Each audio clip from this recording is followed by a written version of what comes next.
స్వదేహ మరణిం కృత్వా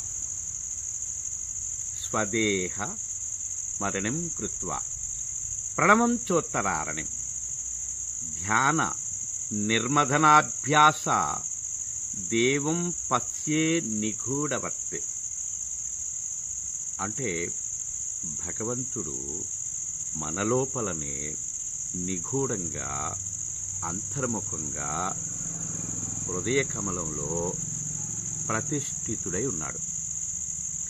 అలా ప్రతిష్ఠితుడై ఉన్నటువంటి పరమాత్మను మనలోనే భగీరథ ప్రయత్నము చేసి ఈ ప్రాణాన్ని అధోముఖంగా పోతుండేటువంటి ప్రాణాన్ని ఈ శరీరాన్ని ఆధారం చేసుకుని ఆ ప్రణవోచ్చారణ అంటే నిరంతరము ఆ ప్రణవం ఉచ్చరిస్తూ ఉంటే ఆ అంతర్ముఖంగా ఉండేటువంటి పరమాత్మ